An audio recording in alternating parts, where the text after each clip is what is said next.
Hey, it's Josh with another one coming to you from Bid Caribbean, a Lux First Choice Cars company, the number one platform helping buyers across the Caribbean import pros.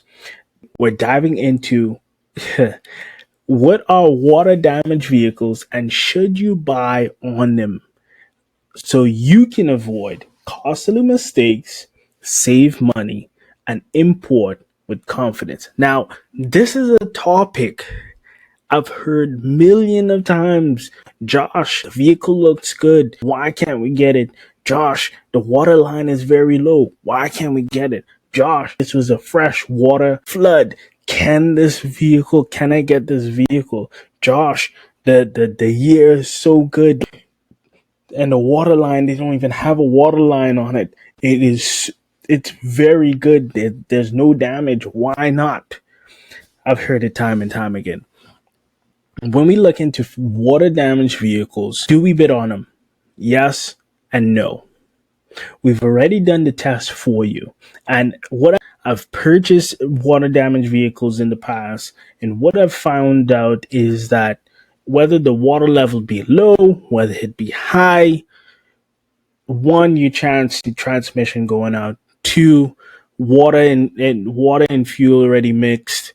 Three, your engine seized over time. Four, your brake lines get rusted out, being to the fact that you don't know if it's salt or fresh water. These are the things that you want to look out for, and why I would say no. Now, have I gotten a water damage vehicle and it actually panned out? Yes. However, looking at that vehicle now, it still start to have rust, which you don't want. So generally, I would say no, right? However, today we have a few options we're looking at, what to look for, what not look for, and again, no water damages. Scroll down here, the platform itself says no water damages. Of course, you guys can do your due diligence. We've put in place on the platform reports so that you can look at the vehicle prior to, and of course, we notify you about a water damage. So looking at this vehicle, we have a 2024 Volkswagen Tiguan 2.0T SER line black, which it's not black. But looking at this already, of course, they have the fuse box out. Something's going on there. That's another thing. Electrical lines. You could see also here, water was up to that. Of course, once again, clean. As you can see, the caliper is very rusty, meaning that it hasn't been moving much. And then also telling you also it could have been salt compared to fresh water. So looking at this thing, water level. Okay, so this thing was definitely sitting to your lap, wherever it was. So looking at that, water level was a very high chance that this thing doesn't. You got the check engine light, at least the cluster is still on here. It's indicating the airbags out. Usually with these water damaged vehicles as well, the module for the airbags will pop up even though that it did not come out. That's something that always has to be reprogrammed. But yeah, this was definitely year high, probably 3 to 4 feet of water. No go. Aggressive, yeah, but no go. 10,000 miles, water flood, run and drive. I would still say no go. Secondly, you have a 2024 Nissan Altima SR intelligent all-wheel drive. This is gonna be intelligent. Looking at this, you have 50 out of 50. Water level very low. It is running and driving. Let's see here.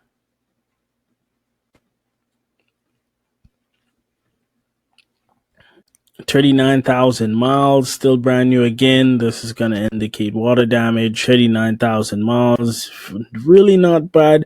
But the biggest thing is here is looking at it's a sedan, right? So water level low, meaning engine is low, the muffler is low. That's another thing. When you want to think about it, say, well, hey Josh, look, the transmission is closed up, it's not leaking, it's brand new, it's for 2024. Okay, yes, but the muffler in the back there is open up as well, which can take upon water as well, right? Is it salt? Is it rust within? Is it rust?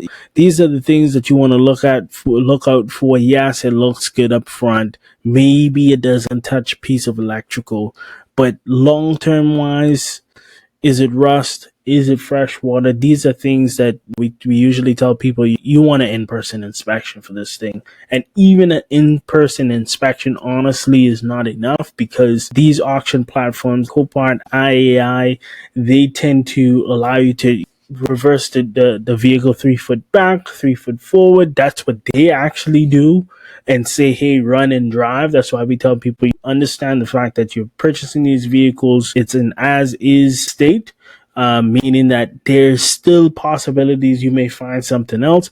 But at the same time, this is how we try to mitigate as much as possible. Looking at this vehicle, 2-to-1, water has definitely went into its muffler. It's very low.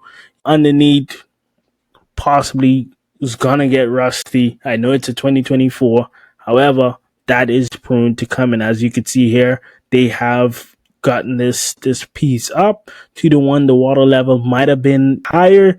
And another thing is, the water level usually it tends to be 5 to 10 inches higher than where that water line is usually, because when you have the rough seas and it's moving, it's not gonna mark it. But when you have that settle or that calm of the water, then that's where that actually lines out. So you want to look out for that as well.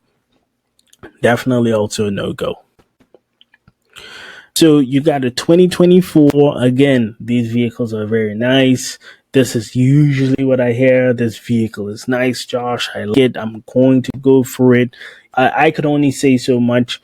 What we look at, what we don't look at. Of course, you doing your due diligence, and of course, this is a piece of information that is to help and guide. But I do know people to make their own assumptions. Looking at this vehicle, this thing was about 4.5 feet high. Just looking at the seats, you could see this thing was all in this vehicle. I'm talking about electronic problems, overload, windows not going down, engine not working. You could still see the little bit of corrosion happening there.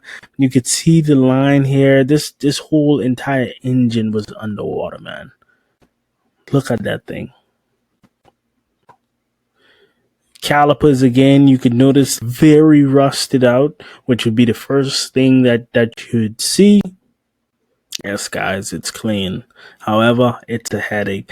Electrical, probably shot. Well, not probably, would be shot 100%. This thing doesn't turn on. Hey, at least the door light is still coming on, right? It's a pity. It's a very nice vehicle, but very much so a pity. 1 mile, meaning they can't read this thing. Water flood, stationary, not starting, not even moving, no go. Lastly, fourthly, you've got a 2024 GMC Sierra 1500 four-wheel drive short box elevation with a 3S5. Yes, this is another thing. I was actually leaving this for last for you guys. My truck guys, Josh, it's a truck. It's supposed to withstand water. That there's no doubt about it. Look, at the same time, yes, you could say what you have to say. The one vehicle that I did get at that particular was a truck, was a Chevy, and that thing was driving for 2 days until it started slipping away, and everything looked good. But come to find out, open the transmission, that thing was rusted out. Looking at this 2024 GMC Sierra, hopping right in, looks good. White exterior, black interior, water line. Josh just is very low, right? Check this out. Service, water in fuel. And that's the crazy thing. This is a brand new truck, and now they actually have a sensor to sense if there's water within the fuel. So what does this tell? That tank possibly had a ventilator, and the water actually surpassed that, dropping water into the tank, and now it's actually sensing that. Like, you can imagine a 2016, 2012 truck that's not going to have that feature, and at this point it's actually telling you what's going on. You got a check engine light. This thing is fully electric, well, electronic, not electric. But at the same time, you can imagine the type of work that you gotta have to put in this truck to siphon that out, take that out, the whole system, and then put that back in. Not to mention the electrical in the truck, and then to get this thing back up and running. It doesn't take you that much, but it does. Something like this, in-person inspection. And then again, this thing is Duramax diesel. Diesel engines, don't get me wrong, they last. You could take that thing out, run that off. Water damage, no go. Definitely a no go, guys. As much as I would say yes, don't mess with it. Don't think about it. I do still see people do, but I would say don't mess with it. It's not worth the headache that comes with it when it does come. But yeah, at Bid Caribbean, we've made this platform simple so you can avoid costly mistakes and bid with confidence. If you ever get stuck or just want a second opinion, our team is here to help you in real time while you bid. All you have to do is click the blue button. Click here, ask a question. Should I get water damaged vehicle? Hey, who knows? That answer would be possibly no, a big no. But we're always live, open to help, and also register for free and join our community. Ask questions, learn from others, and become a smarter importer. In other words, a DIY, do it yourself importer. And if you want more content, hit